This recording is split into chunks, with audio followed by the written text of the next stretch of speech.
From lyrical battles to personal vendettas, hip-hop has seen it all. But let's rewind the tape for a moment and think about the genesis of these lyrical wars we've come to know as diss tracks. Picture this. It's the late 70s, in the heart of the Bronx, where battle rap is brewing. A competitive arena where MCs duel not with fists, but with words. From this crucible, the diss track is born. So what is a diss track? Simply put, it's a song specifically designed to throw shade, to insult, to challenge another artist. But it's more than just a petty squabble set to a beat. Diss tracks are about settling scores, about one-upping your opponent not with physical prowess, but with lyrical genius. They're about defending your reputation, about standing your ground in the cutthroat world of hip-hop. Their purpose? To settle scores, showcase lyrical prowess, or simply defend one's reputation. The 80s and 90s were a golden era for diss tracks.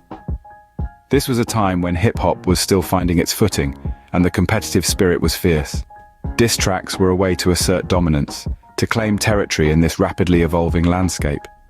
Rappers like KRS-One, Ice-T and LL Cool J were laying down some fiery bars, transforming personal beefs into public spectacles. Diss tracks were more than just songs. They were declarations of intent, challenges thrown down in the most public way possible. As we moved into the 90s, the stakes got even higher. Rappers like Tupac and Biggie were turning personal feuds into coast-wide rivalries. Diss tracks became the battlegrounds for these wars, with each new release escalating the tension. Fast forward to today, and diss tracks have taken on a whole new life with the rise of social media. Now, a diss track can go viral in minutes, reaching millions of people worldwide, and with the rise of social media, they've only gotten bigger. Remember our opening question? Ether was Nas's response to Jay-Z's Takeover. Now let's delve into the impact of this pivotal track. In the early 2000s, Nas was facing a career slump. However, the release of Ether was a game changer. The raw emotion and lyrical genius Nas displayed in this track re-established him as a force to be reckoned with in the hip-hop world. The scathing lyrics aimed at Jay-Z not only made headlines, but also marked a turning point in their feud.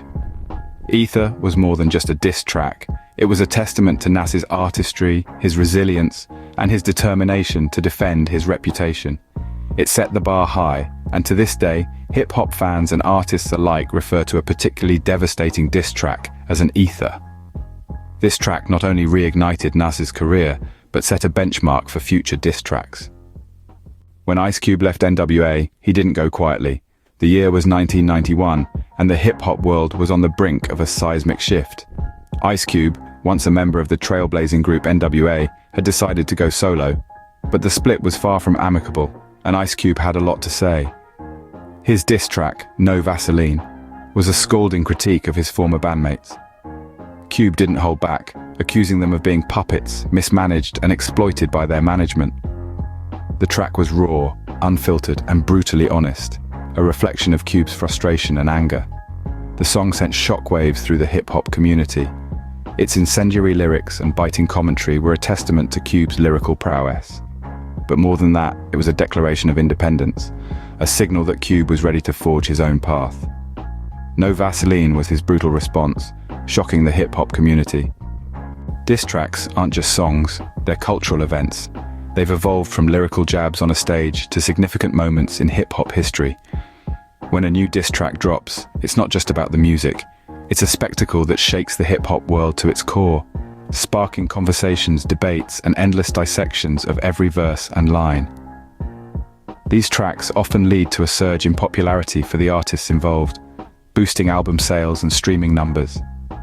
They showcase the raw, unfiltered talent of the artists, their ability to weave intricate narratives, their lyrical prowess, and their capacity to strike hard with words. However, diss tracks can also stoke tensions and rivalries, sometimes escalating to dangerous levels. They can stir up controversy, and sometimes, unfortunately, real-world violence. But what do you think? Do diss tracks help or hurt the culture? Are they a necessary part of the competitive spirit of hip-hop, or do they push things too far? Let us know in the comments. Opening. Some feuds remain lyrical, while others have tragic real-life consequences. The world of hip-hop has witnessed this firsthand, with the East Coast-West Coast rivalry standing as a stark example. The East Coast-West Coast feud was not just a battle of words, but a battle of ideologies, a clash of coasts that escalated into a tragic saga of real-life consequences. This infamous rivalry, primarily between Bad Boy Records representing the East Coast and Death Row Records representing the West Coast, was more than just a hip-hop feud. It was a cultural phenomenon that divided fans and artists alike.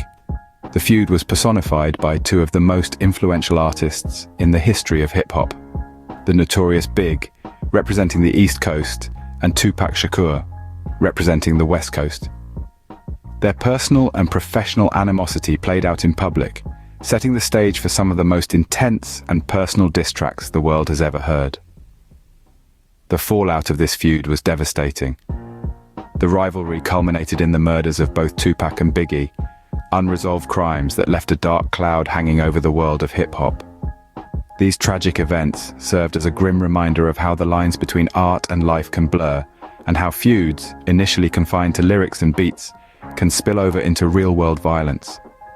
This feud, while tragic, played a significant role in shaping the narrative of hip-hop, influencing its direction and leaving an indelible mark on its history. It highlighted the power of words and the profound effect they can have when amplified by the medium of music. So, while we appreciate the lyrical prowess, the raw emotion, and the sheer genius that goes into crafting a diss track, it's also important to remember the real-life implications that can arise from these musical confrontations. The East Coast-West Coast rivalry is a testament to that. It serves as a stark reminder of the power of words, the impact of music, and the tragic consequences that can result when personal vendettas are played out on a public stage. This feud, in all its complexity and tragedy, is a significant chapter in the story of hip-hop. It changed the game forever, and its echoes continue to resonate in the world of hip-hop today. Ending. The East Coast-West Coast rivalry is a testament to that. Conspiracy theories, undercover cops, and hip-hop. The Rampart police scandal, a dark underbelly of law enforcement, has its roots deeply entwined with the world of hip-hop, particularly the tragic ends of two of our beloved icons, Tupac Shakur and Notorious Big. In the late 90s, the Los Angeles Police Department was embroiled in the largest police corruption scandal in the history of the United States. The Rampart Division, a group of 70 officers, was exposed for their involvement in a string of criminal activities, including drug dealing, planting false evidence, racial profiling, and using excessive force. But how does this connect to hip-hop? Well, the plot thickens. The scandal took an unexpected turn when Detective Russell Poole, one of the lead investigators, began uncovering ties between the Rampart officers and Death Row Records, a prominent hip-hop label at the time. Death Row was the powerhouse behind Tupac, and it was rumored that several of its members had connections with the corrupt cops. Detective Poole's investigations suggested that these crooked cops might have played a part in the murders of Tupac and Biggie, a theory that sent shockwaves through the hip-hop community. Some believe that this connection was a deliberate attempt by law enforcement to destabilize the hip-hop industry, especially given the genre's powerful influence on society and its often critical view of the police. Despite the evidence, the case remains shrouded in mystery and controversy. Poole's theories were dismissed by the LAPD, and he eventually resigned in protest. However, the story doesn't end there. The Rampart scandal continues to be a topic of discussion and speculation, especially among hip-hop fans who seek justice for Tupac and Biggie. The Rampart police scandal is a dark chapter linking law enforcement to the deaths of Tupac and Biggie. A chilling reminder of the tumultuous relationship between hip-hop and the police. It stands as a testament to the genre's resilience and its ongoing fight for justice and truth. From lyrical genius to cultural impact, diss tracks have shaped hip-hop. They've given us some of the most memorable moments in music, showcasing the raw emotion, lyrical prowess, and storytelling ability that define this genre. Diss tracks are more than just songs, they're cultural artifacts, marking pivotal moments in hip-hop history.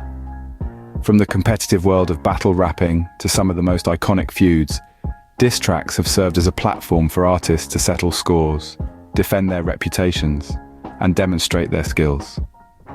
They've ignited careers, sparked controversies, and have even been linked to real-world consequences.